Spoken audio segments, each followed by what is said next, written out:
J'espère que vous allez le percevoir, parce que cette petite vidéo nous dit que l'être ordinaire ne le perçoit pas.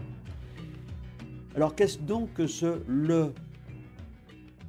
Il s'agit bien évidemment du fondement de ce que nous sommes.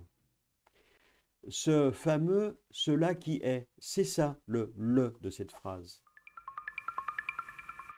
Et bien évidemment, ce fameux « cela qui est », nous ne pouvons pas le percevoir à partir de la vision ordinaire de notre vie normale, de notre façon de voir les choses, de comprendre les choses, d'analyser les choses. C'est une quête sans fin pour les chercheurs de la voix. La pratique tibétaine est ce que l'on appelle la pratique par étapes. Et je vous ai parlé, il n'y a pas très longtemps, de cette histoire d'étapes. La pratique du zen est, elle, connue comme étant la pratique de l'éveil immédiat. Ce que Maître Wangpo qualifie d'éveil en un seul éclair. Il dit que votre éveil soit réalisé par palier ou en un éclair. Le résultat est absolument le même. Donc, quelle que soit la pratique, de toute façon, une fois que vous réalisez, c'est bon, vous y êtes. Notons tout de même une exception au fait que l'éveil par palier va vous infliger des souffrances totalement inutiles, nous dit-il. Il va vous contraindre à des pratiques difficiles, des pratiques totalement inutiles. L'éveil par palier fait perdre beaucoup de temps. Et tout cela pour arriver au même résultat que la pratique de l'éveil en un éclair. Alors, nous n'allons retenir de ce petit passage qu'une seule chose.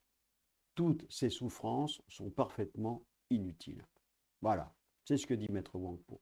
La différence entre les deux écoles, celle du Theravada et du Zen, est donc l'allongement du temps et certaines pratiques difficiles dans l'école Theravada qui deviennent immédiates dans l'école du Zen.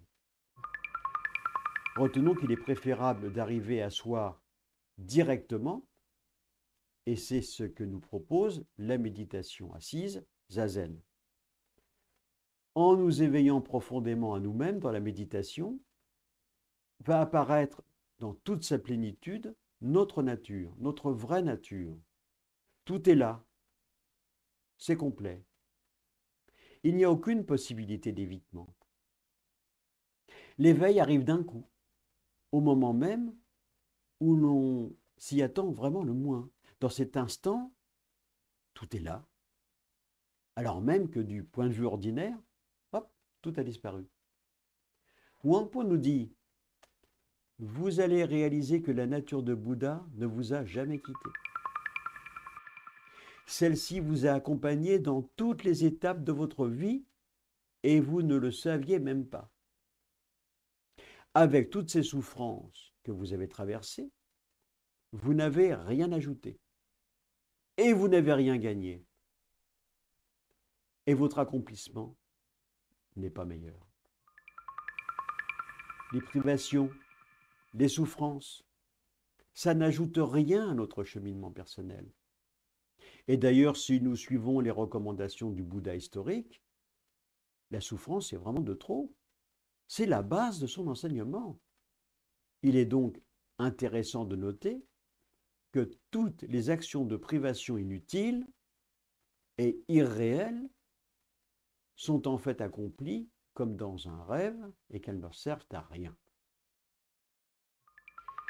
À l'époque de Maître Wangpo, au 8e siècle, certains ont prétendu que le maître n'avait rien obtenu. Mais lorsque l'on se penche sur son enseignement, cela est peut-être exact, puisque nous savons qu'il n'y a rien à obtenir. Nous savons que tout est là, que ce dharma est absolument sans distinction. Il n'y a ni haut, ni bas. Son nom est Bodhi, et ça, c'est Dipanka Bouddha qui nous le dit. En fait, la source est l'esprit pur. Et si cet esprit qui est la source de tout apparaît sous forme d'être sensible, autrement dit nous, mais aussi tous les animaux et toutes les choses qui nous entourent, également sous forme de Bouddha, sous forme de rivières, de montagnes, de plantes, de toutes sortes de formes, ainsi que dans ce qui est sans forme, eh bien, cet esprit pur est absolument sans aucune distinction. Nous retrouvons cette description dans le Sutra du cœur, où forme et vide, n'étant qu'une seule et même chose, cela qui est le témoin unique de sa propre manifestation. Cet esprit pur, l'esprit un, vacuité, vide, peu importe le mot que vous mettez dessus, cette source de tout ce qui est brille depuis toujours et pour toujours dans l'éclat de sa propre perfection. Mais les êtres ordinaires ne s'éveillent pas à cela qui est, car ils ne sont concernés que par leurs propres intérêts. Le reste leur est indifférent. Leur esprit est aveuglé par leurs propres sentiments, par les perceptions, les sensations qu'ils perçoivent. Et ce faisant, ils ne sont pas en mesure de percevoir l'éclat spirituel de leur propre source, de leur propre nature. C'est cela que nous explique Wangpo. C'est aussi la découverte que nous propose le bouddhisme zen, entre autres, et la pratique de la méditation. Voilà. La prochaine fois, je vous parlerai de la progression à travers les sens.